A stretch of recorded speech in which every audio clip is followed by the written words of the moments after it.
Rat Pack here at Rochester. Actually going to spend the next couple of days here. Gene Matzuk tomorrow will be in the spotlight, but it's the defensive coordinator who he thanked during that Beaver County Times interview that I was reading earlier today.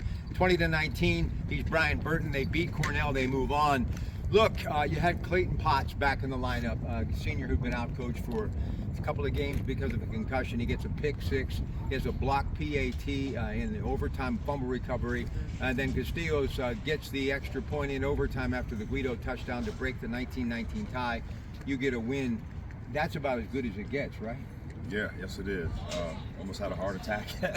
Morning close. Almost had a heart attack. Going through all that. Clayton stepped up for us. I'm glad that he was able to play. So, I mean, yeah, our whole defense is doing a real good job so far. Yeah, I want to talk about your defense in a moment. When you got these numbers, people are going both ways. You had some cornerbacks who've gotten bruised up a little bit lately, so you got some freshmen in there, did you not? Yeah, we had Jason Clinton who stepped up for us. We were moving the secondary around. We have Hinchy. He plays a couple different spots. Guido, he went from strong safety to corner. So we're just moving everybody around to try to make the puzzle, the piece of the puzzle fit together. Here's what's amazing about the history of Rochester High School and Coach Matzuk and that Matzuk family. They have not lost a first round in the postseason, make it 25 years running. And CJ Jackson is a guy that can scoot. Cornell, the last two opponents they outscored during the regular season, 79-9. So a lot of firepower there. So what did you do to contain that game? I just told our kids there's three things we have to do: line up right, read our keys, and be physical.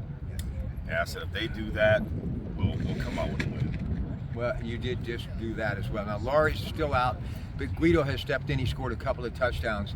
Man, you can't say enough about that young man filling in for Antonio Laurie, who's just been spectacular. And he is still trying to get back from that stress fracture. But what about the play of Guido as far as stepping in and scoring two touchdowns, especially the one in OT? Guido has been very good for us this year. I mean, he's really stepped up.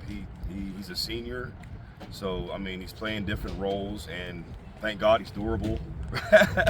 And I mean, he's really playing Rochester football this year.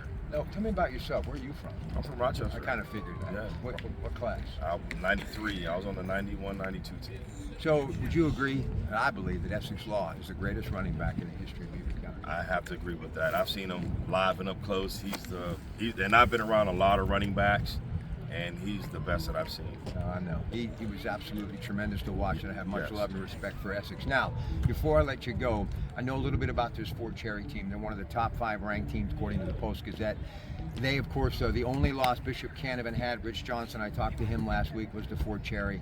A lot of offense, a lot of firepower, but I've been here over the last hour. You guys were going through some game film of the Cornell win and also taking an early sneak peek, Coach Matzuk and company, at your opponent coming up this week at Moon Tiger Stadium. You can beat anyone, but the key is to beat anyone at any classification on any given night, but especially in the postseason. You have got to hit them, you got to be fast and furious, and you've got to be physical against this football team. Yeah, number 3, he's very good. So if we can just contain him, and also they have a couple good running backs. They're big up front, they're senior oriented. So if we can just go ahead, like I said, do those 3 main components on defense, we should come out with a win. Listen, thank you very much for doing this. No, thank you for having me, sir. I appreciate it. All right, much class there. Coach Burton, of course, this entire program. My heart will always be with Rochester. We're going to come back tomorrow and talk to Gene Matzuk. But tonight, I'm on KDK after local news at 6. Don't forget, we have the Westwood One Radio Monday night football game. We'll join it in progress after the Allegheny Health Network program, Medical Frontiers. Westwood One Radio, your home of the NFL. It is the Jets taking on the Chargers, Zach Wilson, Justin Herbert. And Friday night, the Allegheny Health Network Sports Medicine Friday night game of the week. Coach LaDon, Pine Richland, Coach Morris, Penn Hills starts at 6. And those two gentlemen will join me after local news at 11 on the Coons Market Black and Gold Sunday Show.